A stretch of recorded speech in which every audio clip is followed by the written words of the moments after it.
Capital TV के खास show Rahul का अग्निपथ में आपका स्वागत है। मैं हूं आपके साथ अंशिका।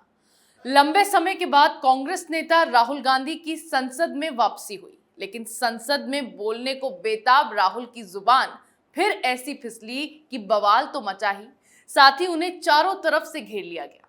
मणिपुर मुद्दे पर केंद्र सरकार को घेरने के लिए राहुल ने मणिपुर के हालातों पर टिप्पणी करते हुए कह दिया कि वहां भारत माता की हत्या हुई है। इस बयान को लेकर अब बवाल खड़ा हो गया है। डोगरा फ्रंट ने राहुल के बयान पर ऐतराज जताते हुए जम्मू में विरोध प्रदर्शन किया। दूसरी तरफ राहुल गांधी के फ्लाइंग किस पर घमासान लगातार जारी है।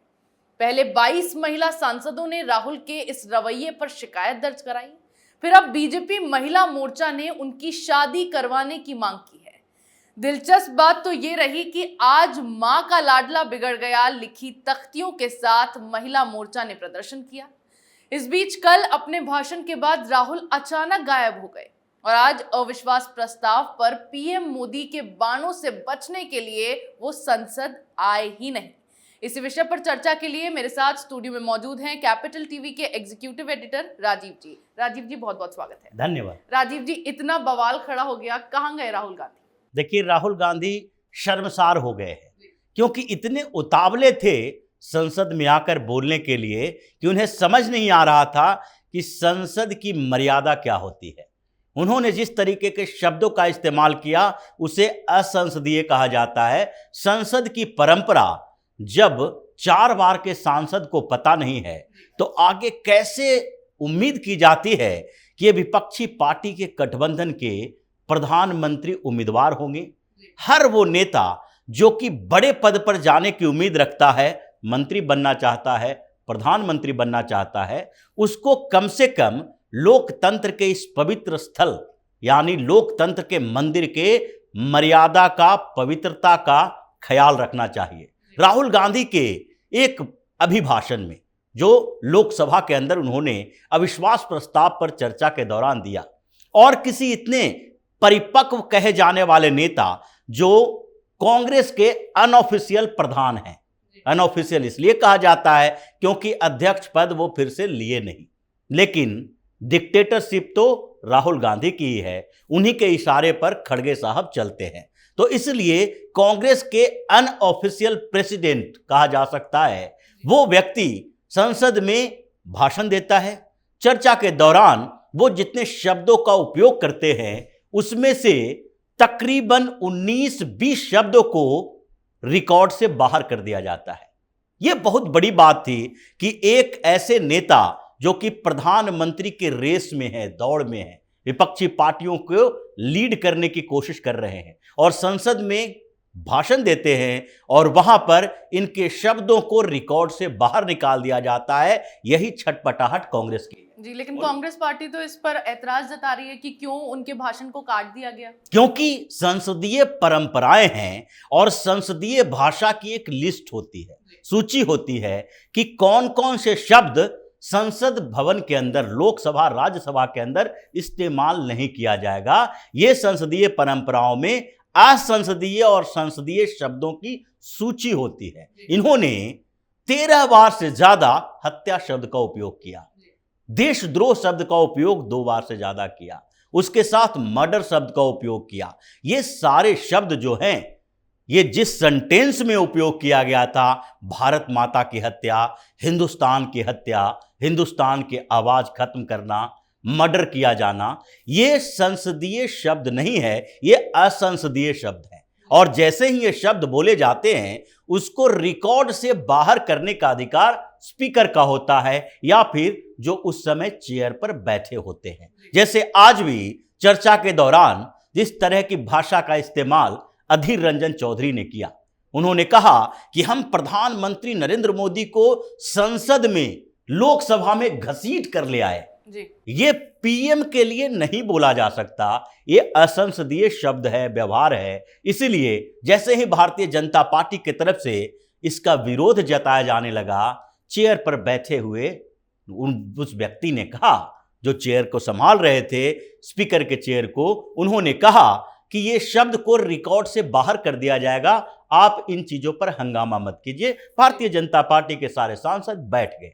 मतलब साफ है कि आप संसद में जाते हो, संसद के सदस्य हो, लगातार सदस्य रहे हो, इतने सालों में एक सामान्य बच्चे की भी ट्रेनिंग पूरी हो जाती है और आपको अब तक समझ में नहीं आया कि संसदीय शब्दावली क्या है, असंसदीय भाषा का इस्तेमाल क्यों नहीं किया जाना चाहिए। राजीव जी, राहुल गांधी का तो ये रवैया पुराना रहा है। मोदी सर ने मामले में भी उन्होंने इसी तरीके से अपना बयान दे दिया, उसके बाद उन्होंने माफ़ी नहीं मांगी। अब जो भारत माता की हत्या का बयान उन्होंने दिया है, फ्लाइंग किस वाली जो हरकत उन्होंने की है, उस पर लगातार माफ़ी की मांग की जा रही है, तो क्या इस मामले में वो माफ़ी मांगेंगे? देखिए, राहुल गांधी माफ़ी नहीं मांगेंगे, क्योंकि संसद के अंदर कुछ भी अगर शब्द बोले जाते हैं या कोई बात कही जाती है, वो संसद के बाहर यानी लोकसभा में अगर कही गई है तो लोकसभा के बाहर उसके खिलाफ कार्रवाई नहीं हो सकती।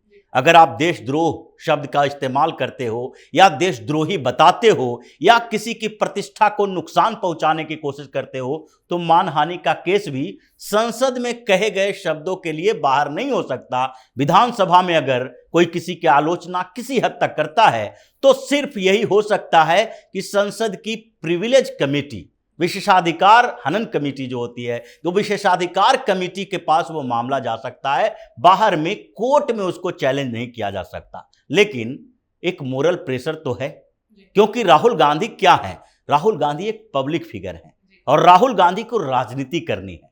अगर आप ऐसे शब्दों का इस्तेमाल कर रहे हो, ऐसी भाषा का इस्तेमाल कर रहे हो जो असंसदीय है और जो देश के खिलाफ माना जाएगा, उसके खिलाफ लोग प्रदर्शन कर रहे हैं, मतलब सेंटीमेंट आपके खिलाफ जा रहा है। आपने अविश्वास प्रस्ताव लाया क्यों था? इसलिए कि सेंटीमेंट इनके पक्ष में जाए, ये बताने की कोशिश करें पूरे देश के लोगों को कि जो मणिपुर में हिंसा की घटनाएं हुई है उसमें सरकार की लापरवाही है। प्रधानमंत्री नरेंद्र मोदी उस पर बातचीत नहीं कर रहे हैं, उसको तो काट दिया गया। अमित शाह ने जो बातें कही कि इतने सालों में कई कांग्रेस के प्रधानमंत्री 12 साल तक रहे, लेकिन 1 से 2 बार तक नॉर्थ ईस्ट की यात्रा किया करते थे। 9 साल के अंदर प्रधानमंत्री नरेंद्र मोदी ने 55 बार नॉर्थ ईस्ट की यात्रा की, नॉर्थ ईस्ट गए। और आप मणिपुर की बात करते हो कि प्रधानमंत्री जानते हैं कि मणिपुर हिंदुस्तान का हिस्सा नहीं है, वो इस बात का जिक्र कर रहे हैं। इन चीजों पर तो चर्चा में ये लोग पूरी तरह से घिर गए हैं, परसेप्शन अवधारणा बना नहीं पाए, लेकिन अवधारणा जो है वो अपने विरोध में जरूर कर लिए जिस तरह का सेंटीमेंट चल रहा है। तो क्या अब जो बवाल शुरू हुआ है उससे राहुल गांधी की मुसीबतें बढ़ सकती हैं? क्योंकि एक तरफ तो उनके बयानों को लेकर सवाल खड़े किए जा रहे हैं, दूसरी तरफ उनकी शादी को लेकर भी सवाल खड़े हुए हैं। देखिए, ये मुसीबत तो बढ़ गई है राहुल गांधी के लिए, क्योंकि अब ये विरोध और प्रदर्शन जो है उनके लिए वो हर जगह शुरू हो चुका है। जम्मू कश्मीर से चलता हुआ वाराणसी में पहुंच गया, बनारस में भी व्यापारियों ने प्रदर्शन किया राहुल गांधी के खिलाफ, बिहार में हो रहा है, नॉर्थ ईस्ट में भी शुरू हो चुका है, क्योंकि इन्होंने नॉर्थ ईस्ट को भारत का हिस्सा नहीं मानने वाले प्रधानमंत्री की बात की, यानी नॉर्थ ईस्ट के मणिपुर के खिलाफ इन्होंने बयानबाजी की, नॉर्थ ईस्ट के खिलाफ बयानबाजी की। उसके साथ साथ जिन जिन जगहों पर महिलाएं बाहर निकलकर प्रदर्शन कर रही है वो लगातार जारी रहेगी जब तक सार्वजनिक तौर पर राहुल गांधी माफी नहीं मांग लेते। इन्होंने भारत माता की हत्या की बात की। ये भारत माता की हत्या की बात तो उस समय भी नहीं हुई थी जब मुगल, तुर्क, अफगान, पठान यहां पर आए, आक्रमण किया। उस समय भी हम भारत माता के ध्वज लेकर रहते थे। स्वराज की जो बात होती थी, स्वराज की बात हुई, ब्रिटिश आए, अंग्रेजों ने हुकूमत की, फिर भी हम भारत माता के नाम पर संघर्ष करते रहे। ये राहुल गांधी अभी के समय में कहते हैं भारत माता की हत्या हो गई। जब भारत माता की हत्या हो गई तो भारत खत्म। आप तो कहना यही चाहते हैं कि हिंदुस्तान भारत है ही नहीं, ऐसे इनकी अवधारणा में यही है। क्योंकि ये जब यूएस में गए थे, यूके में गए थे, तो वहां भी कहा कि फेडरल सिस्टम के खिलाफ जो प्रधानमंत्री नरेंद्र मोदी कर रहे हैं ये हिंदुस्तान के संविधान के खिलाफ है, क्योंकि संविधान के अनुसार भारत जो है यूनियन ऑफ स्टेट्स है, राज्यों का संघ है। राज्यों का संघ होने का मतलब ये नहीं है कि राज्य को टूटने का अधिकार है, तोड़े जाने का अधिकार है। कोई राज्य हिंदुस्तान से बाहर जाने का अधिकार है। यहां कॉन्स्टिट्यूशन ड्यूअल नहीं है अमेरिका की तरह, यहां पर एक ही संविधान है, एक ही व्यवस्था है, राज्यों के लिए अलग, देश के लिए अलग नहीं है। तो इसलिए जिस तरीके की अवधारणा इनको बताई गई है, उसी अवधारणा, देश की, राष्ट्र की अवधारणा के आधार पर राहुल गांधी ने संसद में जो बोला। लेकिन सबसे बड़ी बात तो यह है कि राहुल गांधी जो संसद में बोले, उसके बाद से राहुल गांधी की हिम्मत नहीं हुई कि वो भारतीय जनता पार्टी का जवाब सुन सके।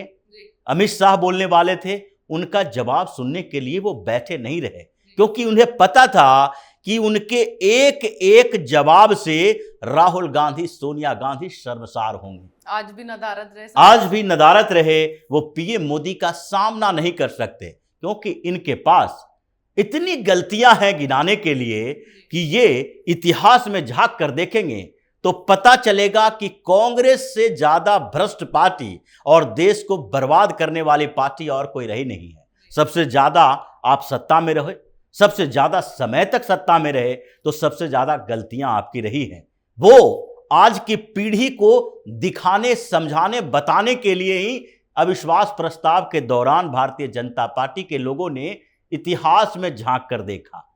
मणिपुर की बात उठते हुए और उठाते हुए जिस तरीके से अमित शाह ने बार बार कहा, मणिपुर में 1700 लोगों का इनकाउंटर मनमोहन सिंह की सरकार के समय हुआ।